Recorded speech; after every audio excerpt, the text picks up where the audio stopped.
بسم اللہ الرحمن الرحیم۔ السلام علیکم ورحمۃ اللہ وبرکاتہ۔ معزز ناظرین، دنیا کی ایک ایسی عجیب و غریب بادشاہت جو اس پوری کائنات میں صرف ایک انسان کو عطا کی گئی، اس بادشاہ کی حکومت صرف انسانوں پر ہی نہیں بلکہ اس کائنات کی ہر چیز پر تھی۔ دنیا کی تمام تر مخلوقات، جنات، پریاں، چرند پرند، حیوانات، یہاں تک کہ دنیا کی ہر مخلوق اس بادشاہ کے تابع و فرمانبردار تھی، اور اس عظیم الشان سلطنت کا بادشاہ ہواؤں میں سفر کیا کرتا تھا۔ آج کی اس ویڈیو میں ہم آپ کو حضرت سلیمان علیہ السلام کی عظیم الشان اور انوکھی بادشاہت اور ملکہ بلقیس کے بارے میں بتائیں گے کہ اللہ تعالیٰ نے حضرت سلیمان علیہ السلام کو ایسی عظیم الشان بادشاہت کیوں عطا فرمائی تھی، اور حضرت سلیمان علیہ السلام کے پاس ایسا کیا تھا کہ دنیا کی ہر مخلوق آپ علیہ السلام کے تابع ہو چکی تھی، اور دنیا کی ہر مخلوق آپ علیہ السلام کا حکم ماننے کی پابند تھی۔ اور اس کے ساتھ ساتھ آپ کو یہ بھی بتائیں گے کہ ملکہ بلقیس کون تھی، کیا یہ جنات کی اولاد میں سے تھیں یا پھر انسانوں کی اولاد میں سے، اس کی قوم آگ اور سورج کی پوجا کیوں کیا کرتی تھی،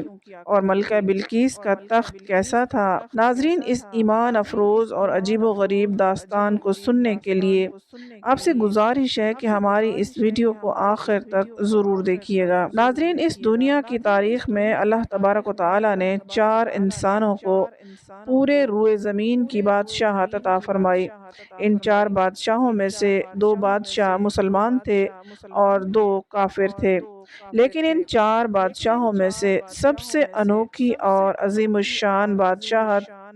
اللہ تعالیٰ نے جس انسان کو عطا فرمائی وہ اللہ تعالیٰ کے برگزیدہ نبی حضرت سلیمان علیہ السلام ہیں۔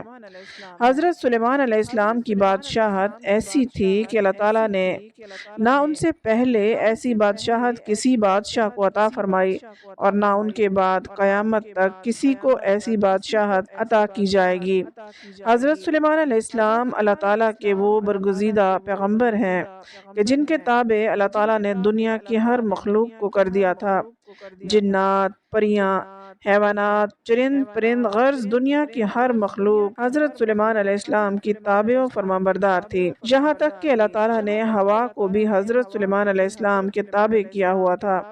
اور ہوا بھی حضرت سلیمان علیہ السلام کے حکم سے چلا کرتی تھی۔ جب حضرت سلیمان علیہ السلام کا لشکر کہیں پر سفر کرتا تو آپ علیہ السلام کے لشکر کے اندر دنیا کی ہر مخلوق موجود ہوتی جو ہمہ وقت آپ علیہ السلام کی خدمت میں حاضر رہتی۔ حضرت سلیمان علیہ السلام کو اللہ تعالیٰ نے تمام تر مخلوقات کی بولیاں سکھائیں۔ حضرت سلیمان علیہ السلام جانوروں، چرند پرند، الغرض ہر طرح کی مخلوق کی بولی جانتے تھے، اور آپ علیہ السلام ان تمام سے کلام کیا کرتے تھے۔ آپ علیہ السلام کا دور حکومت اس قدر عالی شان تھا کہ آپ علیہ السلام کا عالی شان تخت ہواؤں میں اڑتا تھا، اور آپ علیہ السلام کئی دنوں کا سفر صرف ایک دن میں طے کر لیا کرتے تھے۔ ایک دن حضرت سلیمان علیہ السلام اپنے لشکر کو لے کر کسی سفر پر روانہ ہوئے۔ حضرت سلیمان علیہ السلام کے سفر کے دوران دنیا کی تمام تر مخلوقات حضرت سلیمان علیہ السلام کے ساتھ ہوا کرتی، اور حضرت سلیمان علیہ السلام کی خدمت میں مختلف قسم کی ڈیوٹیاں سر انجام دیا کرتی۔ چنانچہ حضرت سلیمان علیہ السلام کے اس عظیم الشان سفر میں بھی تمام تر مخلوقات موجود تھیں، اور انہی تمام تر مخلوقات میں سے ایک ایسا پرندہ بھی موجود تھا جو حضرت سلیمان علیہ السلام کا سب سے چہیتا پرندہ تھا۔ حضرت سلیمان علیہ السلام کے اس شہید پرندے کا نام ہدہد ہے۔ اس کی ڈیوٹی یہ تھی کہ حضرت سلیمان علیہ السلام کا لشکر جہاں کہیں بھی پڑاؤ کرتا تو یہ پرندہ زمین کے اندر سے حضرت سلیمان علیہ السلام کے لیے پانی تلاش کرتا۔ حضرت سلیمان علیہ السلام اللہ تعالیٰ نے ہدہد کی نگاہ میں ایسی طاقت رکھی تھی کہ یہ پرندہ آسمانوں کی بلندیوں پر اڑتے ہوئے بھی زمین کے اندر سے پانی دیکھ لیتا، اور جہاں پر بھی پانی موجود ہوتا وہیں پر حضرت سلیمان علیہ السلام کا لشکر پڑاؤ کرتا۔ اس طرح پانی کو تلاش کرنے کے بعد اس پانی کو نکالا جاتا، اور اس پانی سے حضرت سلیمان علیہ السلام وضو فرماتے اور دیگر تمام تر ضروریات کو پورا کیا جاتا۔ حضرت سلیمان علیہ السلام کی ایک خاص قسم کی انگوٹھی تھی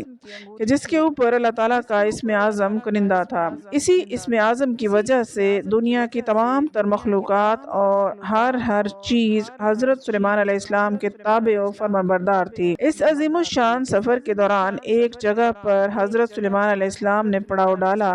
اور وہاں پر پانی کی ضرورت پیش آئی تو حضرت سلیمان علیہ السلام نے اپنے چہیتے پرندے ہدہد کو طلب کیا تاکہ وہ پانی تلاش کرے اور اس پانی سے لشکر کی ضروریات کو پورا کیا جا سکے۔ لیکن جب ہدہد کو طلب کیا گیا تو یہ پرندہ وہاں پر موجود نہ تھا،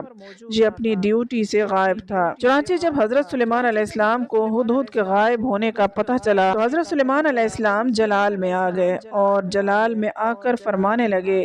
کہ آج اگر ہدہد نے اپنے غائب ہونے کی قابل قبول وجہ نہ بتائی تو میں اس کو سخت سزا دوں گا۔ چنانچہ اس کے بعد ابھی کچھ دیر ہی گزری تھی کہ ہدہد حضرت سلیمان علیہ السلام کی خدمت میں حاضر ہوا اور حضرت سلیمان علیہ السلام کا جلال دیکھ کر ان سے معذرت طلب کرنے لگا اور ان سے معافی مانگنے لگا کہ اس کے بعد حضرت سلیمان علیہ السلام نے ہدہد سے پوچھا کہ تم کہاں پر غائب تھے؟ تو ہدہد حضرت سلیمان علیہ السلام کی بارگاہ میں عرض کرنے لگا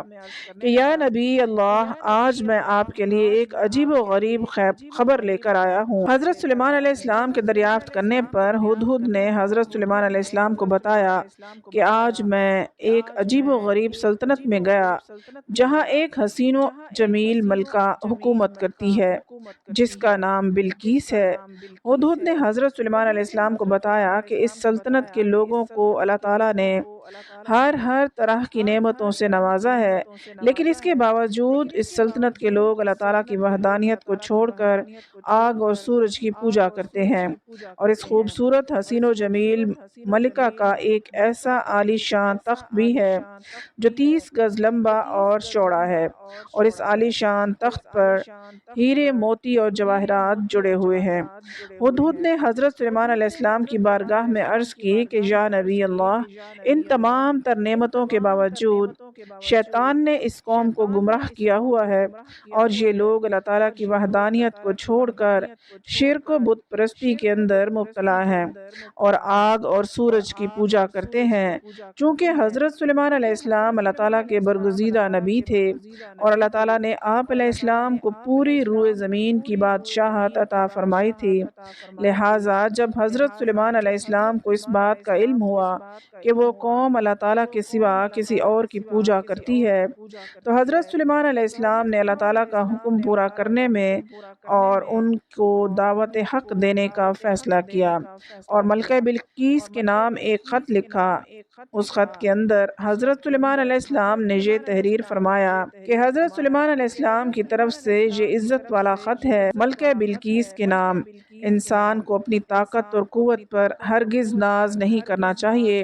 بلکہ اللہ تعالیٰ کے حضور جھک جانا چاہیے۔ چنانچہ حضرت سلیمان علیہ السلام نے ایک عظیم الشان خط لکھا اور اس خط کو لکھنے کے بعد ہدہد کے حوالے کر دیا اور ہدہد سے فرمایا کہ یہ خط ملکہ بلقیس تک پہنچا دے۔ ملکہ بلقیس اس وقت اپنے عالی شان اور عظیم الشان محل کے اندر آرام کر رہی تھیں۔ چنانچہ ہدہد روشن دان کے راستے سے محل میں داخل ہوا اور وہ خط ملکہ بلقیس کے سینے پر رکھ کر واپس لوٹ آیا۔ چنانچہ ملکہ بلقیس کی جب آنکھ کھلی تو وہ یہ خط دیکھ کر بہت حیران و پریشان ہوئی کہ ایسا کون سا شخص ہو سکتا ہے جو میری اجازت کے بغیر میرے محل میں داخل ہو کر اس طرح خط رکھ کر چلا جائے۔ الغرض جب ملکہ بلقیس نے اس خط کو پڑھا تو اپنے حواریوں کو طلب کیا اور اپنے حواریوں سے حضرت سلیمان علیہ السلام کے بارے میں پوچھنے لگی کہ یہ کون سا بادشاہ ہے اور کہاں کا رہنے والا ہے۔ چنانچہ ملکہ بلقیس کے پوچھنے پر حواریوں نے بتایا کہ حضرت سلیمان علیہ السلام ایک بہت ہی طاقتور اور جلیل القدر بادشاہ ہیں جو خود کو اللہ تعالیٰ کا نبی بتاتے ہیں اور لوگوں کو دین حق کی طرف بلاتے ہیں اور ایک خدا کی عبادت کرنے کا حکم دیتے ہیں۔ یہ سننے کے بعد ملکہ بلقیس اپنے حواریوں سے پوچھنے لگی کہ آخر اس خط کا کیا جواب دینا چاہیے۔ چنانچہ ملکہ بلقیس کے درباریوں نے ملکہ بلقیس کو یہ مشورہ دیا کہ ہمیں ہمیں حضرت سلیمان علیہ السلام سے کسی قسم کا کوئی خوف نہیں کھانا چاہیے، کیونکہ ہمارے پاس بھی بہت سارا جنگی ساز و سامان موجود ہے۔ اگر انہوں نے ہمارے ملک پر حملہ کیا تو ہم بھی ان کا ڈٹ کر مقابلہ کریں گے۔ اس طرح ہماری ملکہ بلقیس سے کہنے لگے، اس کے باوجود جو آپ کو مناسب لگے وہ آپ کر سکتی ہیں۔ اس طرح ملکہ بلقیس نے اپنے درباریوں کی تجاویز سننے کے بعد کہا کہ کسی معاملے کا ہرگز یہ حل نہیں کہ فوراً جنگ کے لیے تیار ہو جانا چاہیے۔ بے شک ہم ایک طاقتور قوم ہیں، لیکن اس کا یہ مطلب ہرگز نہیں کہ ہم کسی سے بھی جنگ لڑنے کے لیے تیار ہو جائیں۔ چنانچہ اس کے بعد ملکہ سبا نے حضرت سلیمان علیہ السلام کی خدمت میں بیش قیمت تحفے بھیجے۔ ان تمام تر تحائف کا حقیقی مقصد یہ تھا تاکہ حضرت سلیمان علیہ السلام کی نبوت کا حقیقی طور پر اندازہ لگایا جا سکے کہ حضرت سلیمان علیہ السلام آیا سچ میں اللہ تعالیٰ کے نبی ہیں یا محض ایک بادشاہ ہیں۔ ملکہ بلقیس نے کہا کہ اگر تو حضرت سلیمان علیہ السلام اللہ تعالیٰ کے سچے نبی ہوئے تو وہ ان تحفوں کو قبول نہیں کریں گے، کیونکہ اللہ تعالیٰ کا نبی دنیا کے ساز و سامان سے بے نیاز ہوتا ہے اور اس کے دل میں دنیا کی کوئی محبت نہیں ہوتی، اور اگر وہ صرف ایک بادشاہ ہوئے تو وہ ان تحائف کو قبول کر لیں گے۔ چنانچہ اس طرح ملکہ بلقیس کو حکم پا کر ملکہ بلقیس کے چند درباری بیش قیمت تحائف لے کر حضرت سلیمان علیہ السلام کی خدمت میں حاضر ہوئے اور حضرت سلیمان علیہ السلام کی خدمت میں تحائف کو پیش کیا۔ چنانچہ حضرت سلیمان علیہ السلام نے ان تحفوں کو لینے سے انکار کر دیا، اور حضرت سلیمان علیہ السلام ملکہ بلقیس کے حواریوں سے فرمانے لگے کہ جن تحفوں کے ذریعے تم لوگ مجھے بہلانے آئے ہو، اس سے کہیں زیادہ نعمتیں اللہ تعالیٰ نے مجھے عطا کر رکھی ہیں، اور ان تحائف سے کہیں زیادہ اللہ تعالیٰ نے مجھے مال و دولت اور عزت سے نوازا ہے۔ حضرت سلیمان علیہ السلام نے فرمایا کہ میرے نزدیک مال و دولت کی کوئی عزت نہیں ہے، اور نہ ہی مال و دولت کو جمع کرنا میرا مقصد ہے۔ میرا مقصد لوگوں کو اللہ تعالیٰ کی وحدانیت کی طرف بلانا ہے اور اللہ تعالیٰ کا پیغام پہنچانا ہے۔ اس طرح حضرت سلیمان علیہ السلام نے ان تحفوں کو لینے سے انکار کر دیا، اور حضرت سلیمان علیہ السلام نے ملکہ بلقیس کے درباریوں سے کہا کہ اپنے یہ تحفے لے جاؤ اور جا کر ملکہ بلقیس سے کہنا کہ وہ اللہ تعالیٰ کی وحدانیت پر ایمان لے آئیں اور میرے دربار میں حاضر ہو جائیں۔ اور ملکہ بلقیس اور اس کی قوم نے ایسا نہ کیا اور اللہ تعالیٰ کی وحدانیت پر ایمان نہ لائی تو میں ضرور ان کے ساتھ جنگ کروں گا۔ چنانچہ حضرت سلیمان علیہ السلام کا یہ جواب سن کر وہ درباری واپس لوٹ گئے اور جا کر ملکہ بلقیس کو حضرت سلیمان علیہ السلام کی عظیم الشان سلطنت اور ان کی شان و شوکت کے بارے میں بتایا۔ چنانچہ اپنے درباریوں کی یہ بات سن کر ملکہ بلقیس بہت زیادہ فکر مند ہوئی اور ایک بہت بڑے لشکر کو لے کر حضرت سلیمان علیہ السلام کی طرف روانہ ہو گئی۔ ادھر جب حضرت سلیمان علیہ السلام کو ملکہ بلقیس کے آنے کی خبر ملی تو حضرت سلیمان علیہ السلام نے اپنے درباریوں کو جمع کیا اور ان سے فرمانے لگے کہ تم میں سے کون ہے جو ملکہ بلقیس کا تخت ان کے آنے سے پہلے پہلے یہاں پر لا سکتا ہے۔ تو اس وقت حضرت سلیمان علیہ السلام کے سامنے ایک جن کھڑا ہوا اور عرض کرنے لگا کہ یا نبی اللہ، میں دربار کا وقت ختم ہونے سے پہلے پہلے وہ تخت آپ علیہ السلام کی خدمت میں لا کر پیش کر سکتا ہوں۔ تو حضرت سلیمان علیہ السلام نے فرمایا کہ نہیں، مجھے ملکہ بلقیس کے آنے سے پہلے پہلے وہ تخت چاہیے۔ حضرت سلیمان علیہ السلام کی یہ بات سن کر حضرت سلیمان علیہ السلام کے تمام درباری خاموش ہو گئے۔ اس وقت حضرت سلیمان علیہ السلام کی محفل میں موجود اللہ تعالیٰ کے ایک برگزیدہ ولی اور اللہ تعالیٰ کے ایک بندے نے، جس کے پاس اللہ تعالیٰ کے اسم اعظم کا علم تھا، حضرت آصف بن برخیہ، کھڑے ہوئے اور حضرت سلیمان علیہ السلام کی خدمت میں عرض کرنے لگے کہ حضور، میں آپ علیہ السلام کے پلک جھپکنے سے پہلے پہلے وہ تخت آپ کی خدمت میں پیش کر سکتا ہوں۔ چنانچہ حضرت سلیمان علیہ السلام کی اجازت پا کر اللہ تعالیٰ کے اس برگزیدہ ولی نے حضرت سلیمان علیہ السلام کے پلک جھپکنے سے پہلے پہلے ملکہ بلقیس کا وہ عظیم الشان تخت جو ہزاروں میلوں کی دوری پر تھا، وہ لا کر حضرت سلیمان علیہ السلام کی خدمت میں پیش کر دیا۔ اس طرح جب وہ تخت حضرت سلیمان علیہ السلام کی خدمت میں حاضر کر دیا گیا تو حضرت سلیمان علیہ السلام نے اس وقت کی تخت کی حیت تبدیل کرنے کا حکم دیا تاکہ اس سے ملکہ بلقیس کی عقل کا اندازہ لگایا جا سکے کہ وہ اپنے تخت کو پہچانتی ہیں یا نہیں۔ چنانچہ ملکہ بلقیس کے آنے سے پہلے پہلے اس تخت کی حیت کو تبدیل کر دیا گیا اور اس کی شکل و صورت کو مکمل چینج کر دیا گیا۔ جب ملکہ بلقیس حضرت سلیمان علیہ السلام کی خدمت میں حاضر ہوئی اور ان کی سلطنت میں داخل ہوئی تو حضرت سلیمان علیہ السلام کی شان و شوکت کو دیکھ کر حیران و پریشان رہ گئیں۔ چنانچہ حضرت سلیمان علیہ السلام نے ملکہ بلقیس کا خیر مقدم کیا تو ملکہ بلقیس حضرت سلیمان علیہ السلام کے حسن اخلاق سے بہت متاثر ہوئیں۔ اس کے بعد ملکہ بلقیس کے سامنے جب ان کے تخت کو پیش کیا گیا تو ملکہ بلقیس نے فوراً اس تخت کو پہچان لیا اور حضرت سلیمان علیہ السلام سے کہنے لگی کہ یہ تو میرا تخت ہے، اور دل ہی دل میں یہ سوچنے لگی کہ جو شخص اتنی دور سے میرا تخت یہاں لانے پر قادر ہے وہ کوئی اور نہیں ہو سکتا، وہ اللہ تعالیٰ کا نبی ہی ہو سکتا ہے۔ چنانچہ حضرت سلیمان علیہ السلام کے اس عظیم الشان معجزے کو دیکھ کر اور حضرت سلیمان علیہ السلام کے حسن اخلاق سے متاثر ہو کر ملکہ بلقیس اللہ تعالیٰ کی وحدانیت پر ایمان لے آئیں، اور اس طرح اللہ تعالیٰ نے